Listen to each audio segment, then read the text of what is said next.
बड़ी खबर दिल्ली से है, जहां पर बीजेपी केंद्रीय चुनाव समिति की बैठक लगातार जारी है। पीएम मोदी की अध्यक्षता में बीजेपी मुख्यालय पर यह बैठक हो रही है, जिसमें प्रत्याशियों की दूसरी सूची पर चर्चा अब शुरू हो चुकी है। ताजा जानकारी राजस्थान से जुड़ी, जो हम आपको बता रहे हैं कि बीजेपी केंद्रीय चुनाव समिति की आज चुनावी राज्यों को लेकर जिस तरह से बैठक हो रही थी, पहले मध्य प्रदेश की सूची को लेकर चर्चा हुई है और अब से थोड़ी देर पहले राजस्थान की सूची को लेकर भी अब मंथन शुरू हो चुका है। आज अधिकांश सिटिंग विधायकों के नाम पर मुहर लगने की संभावनाएं इस बैठक के बाद जताई जा रही है। बीजेपी कोर कमेटी में 100 से अधिक सीटों पर मंथन आज हुआ था। अमित शाह, जेपी नड्डा, राजनाथ सिंह इस बैठक में शामिल हैं। इसके अलावा वीएस येदियुरप्पा के लक्ष्मण, इकबाल सिंह लालपुरा, सुधा यादव, देवेंद्र फडणवीस, ओम माथुर, नितिन पटेल, डी के अरुणा, सत्यनारायण जटिया और सर्बानंद सोनोवाल सहित समिति के सदस्य आज लगातार जिन राज्यों में विधानसभा के चुनाव होने हैं वहां पर प्रत्याशियों के नामों पर लगातार मंथन कर रहे हैं। और इसी खबर पर ज्यादा जानकारी के साथ सहयोगी निजाम कंटालिया हमारे साथ दिल्ली से सीधे जुड़ गए हैं। निजाम, लगातार मंथन हो रहा है, चुनावी राज्य है राजस्थान और जारी करनी है दूसरी लिस्ट, मंथन शुरू हो चुका है। बिल्कुल, देखिए, बीजेपी केंद्रीय चुनाव समिति की बैठक प्रधानमंत्री नरेंद्र मोदी की अध्यक्षता में शुरू हो चुकी है। बीजेपी मुख्यालय पर बीजेपी मुख्यालय पर यह बैठक शुरू हो चुकी है और इस बैठक में रक्षा मंत्री राजनाथ सिंह, केंद्रीय गृह मंत्री जो अमित शाह है, राष्ट्रीय अध्यक्ष जेपी नड्डा है, इसके साथ ही तमाम जो चुनाव समिति का 18 सदस्य वो मौजूद है। इसके साथ ही अगर बीजेपी कोर कमेटी राजस्थान की जो कमेटी है उसमें पूर्व मुख्यमंत्री वसुंधरा राजे, केंद्रीय गृह मंत्री जो शेखावत है, अर्जुन राम मेघवाल है और साथ ही कैलाश चौधरी, इसके साथ ही प्रदेश प्रभारी जो अरुण सिंह है, प्रदेश अध्यक्ष सीपी जोशी, चंद्रशेखर जो कि संगठन महामंत्री है, इसके साथ ही चुनाव प्रभारी जो है प्रहलाद जोशी वो मौजूद है।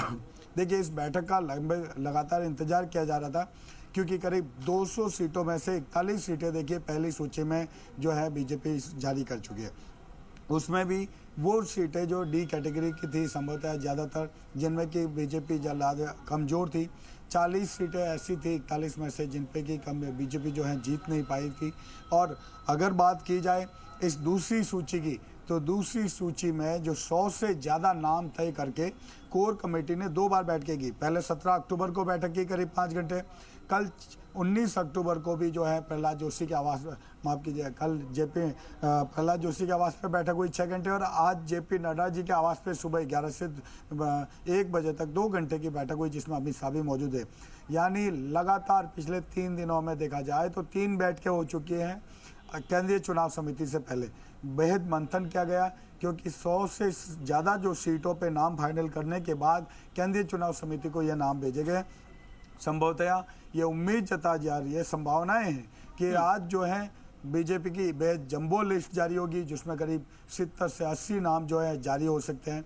महत्वपूर्ण बात यह है कि इन सीटों पर देखिए, महत्वपूर्ण बात यह है कि जो ऐसी सीटें हैं, जो करीब 19 सीटें ऐसी है जो बिल्कुल डी कैटेगरी की, जहां पे लंबे समय से बीजेपी जीत नहीं रही है। पहली सूची में ऐसी 11 सीटों पे नए प्रत्याशी उतारे गए हैं। अब शेष बची 8 सीटों को भी इसी जो कह सकते हैं कि इसी दूसरी लिस्ट में उनके नाम लिस्ट जो है उनके नाम जारी किए जा सकते हैं। दूसरी महत्वपूर्ण बात, जो सिटिंग एमएलए हैं, जो ज़्यादातर सिटिंग एमएलए हैं, उनमें से अधिकांश सीटों पर फिर से उन्हीं को मौका दिया जा सकता है।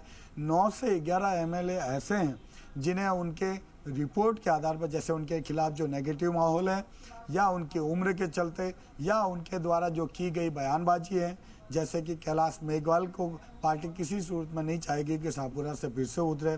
दूसरी तरफ सूर्यकांत व्यास है। पुष्कर से अगर बात करें तो पुष्कर के भी बदलाव की बात। इसी तरीके से 8 से 9 ऐसी विधानसभा सीटें हैं जिनके बदलने तय है, लेकिन करीब कह सकते हैं ये संख्या 11 तक हो सकती है। दूसरी बात, अगर कहें सिटिंग विधायकों की बात, 45 के करीब ऐसे विधायक हैं जो स्पष्टतया कहें तो बीजेपी के लिए वो एक तरह से जीत की दारोमदार है। तो बीजेपी जो जीताऊ उम्मीदवार है, जो एमएलए हैं, उनके टिकट नहीं काटना चाहेगी क्योंकि पहली सूची में जिस तरीके से, या अगर बात कहें जो जीते हुए उम्मीदवार थे उनके टिकट काटे गए तो उनका विरोध साफ तौर से बीजेपी को, यहाँ तक कि राजधानी जयपुर में भी देखने को मिला और अभी भी चूंकि उनको देखने को मिल रहा है। दूसरी तरफ ऐसी जगहों पर जहां पर पार्टी का विरोध हो सकता है वो फिलहाल दूसरी से बचेंगे, क्योंकि अगली लिस्ट में ऐसी संभावना है कि जो विवादित हैं ज़्यादा जो मामले सीटें उनको बाद में किया जा सकता है। अब चौथी बात जो महत्वपूर्ण है, क्या इस बार भी बीजेपी दूसरी सूची में सांसदों को मौका देगी, उनको उतारेगी जमीन पे? तो बिल्कुल, बेशक अभी भी संभावना है कि दूसरी सूची में भी जो 3 केंद्रीय मंत्री हैं, शेखावत, अर्जुन राम मेघवाल और कैलाश चौधरी, इन तीनों में से 2 मंत्रियों को जो है चुनाव में उतार सकती है। और इसमें इस पर तौर पे कहें तो कैलाश चौधरी और अगर बात करें तो शेखावत, दोनों के नामों पर एक बड़ी संभावना जताई जाएगी। लेकिन अनूप गढ़ से जो मेघवाल हैं, अर्जुन राम मेघवाल केंद्रीय कानून मंत्री, उनको भी उतारा जा सकता है, क्योंकि एक तरह से अर्जुन राम मेघवाल की संभावना इसलिए ज़्यादा हो जाती है कि अर्जुन राम मेघवाल खुद भी एक सीएम के बड़े दावेदार है, उम्मीदवार माने जाते हैं। अगर उनको विधानसभा का टिकट दिया जाता है तो एक तरह से SC/ST के बीच में ये माहौल बनेगा कि उनके वर्ग का एक व्यक्ति सीएम बन सकता है, जिसके चलते पार्टी को वोट बैंक में काफ़ी फायदा हो सकता है।